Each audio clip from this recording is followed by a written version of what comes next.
Hi, my name is Megan Crocker, and this is my explanation of my infographic I did. I have it right here on my phone, so I'm just going to be referencing the photo I have of this.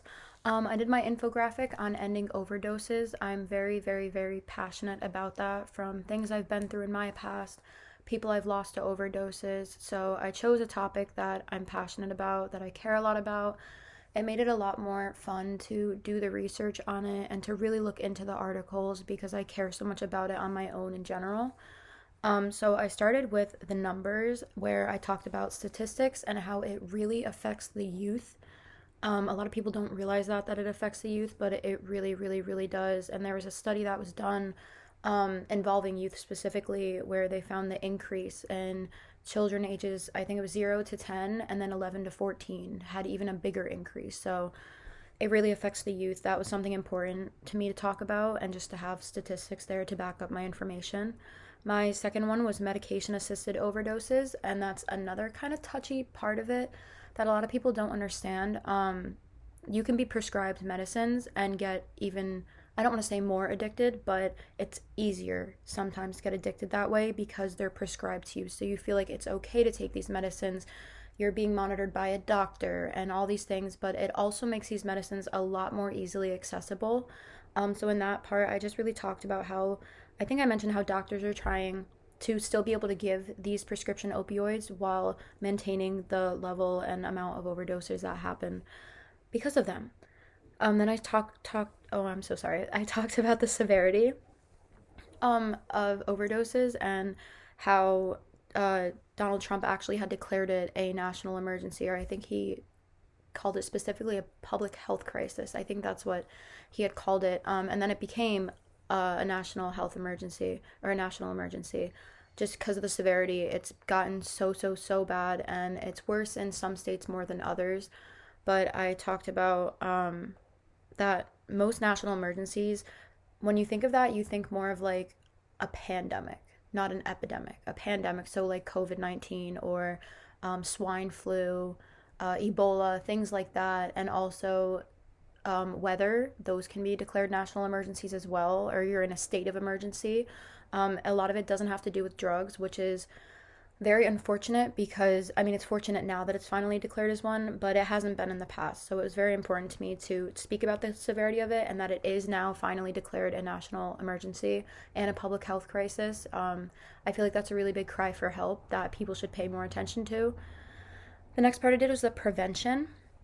This is very, very important. A lot of people don't know this.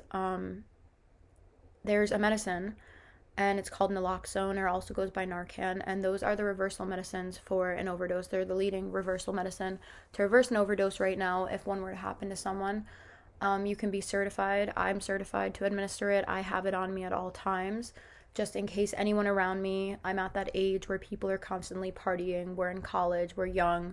A lot of us are in our early 20s.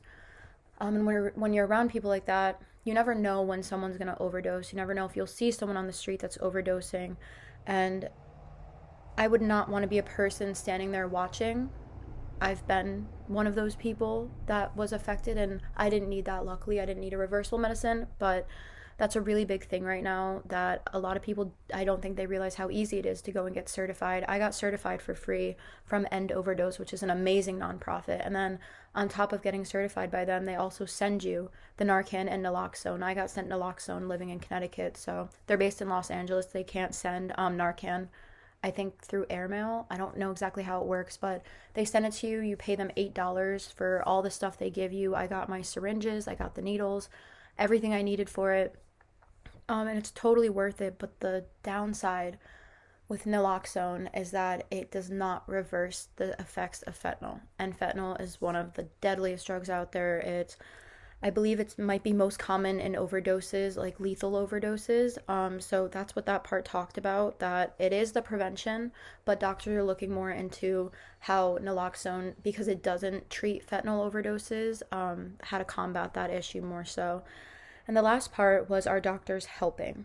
There was I guess it wasn't a study, but a Surgeon General had sent out these postcards about the overdose epidemic, and they had sent it out to 2.3 million doctors, nurses, I think dentists, practitioners just of all kinds, urging them like, this is real, this is a problem, you need to help us with this.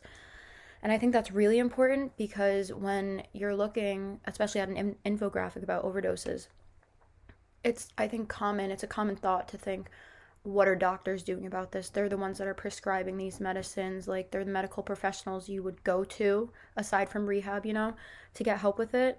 So I thought it was really important to include that there are doctors that are trying really hard, especially with the medicated assisted therapies. They're trying to regulate it, but also prevent it from getting worse. So doctors are definitely helping. And then on the side, over here and here, I wrote, break the stigma and the shame. This is the last part of it I want to talk about because there is a very big stigma surrounding overdoses. People will look at someone who's overdosed and think they're a junkie and all they do is drugs and they're a cokehead or they're this and they're that. And the stigma is why people, I think, don't come forward about it. I've been afraid before to tell people about the things I've went through with it because of the stigma that surrounds it, because of the way you're looked at. It can happen to you once and you're looked at as if it's happened to you 50 times before that. The stigma's terrible.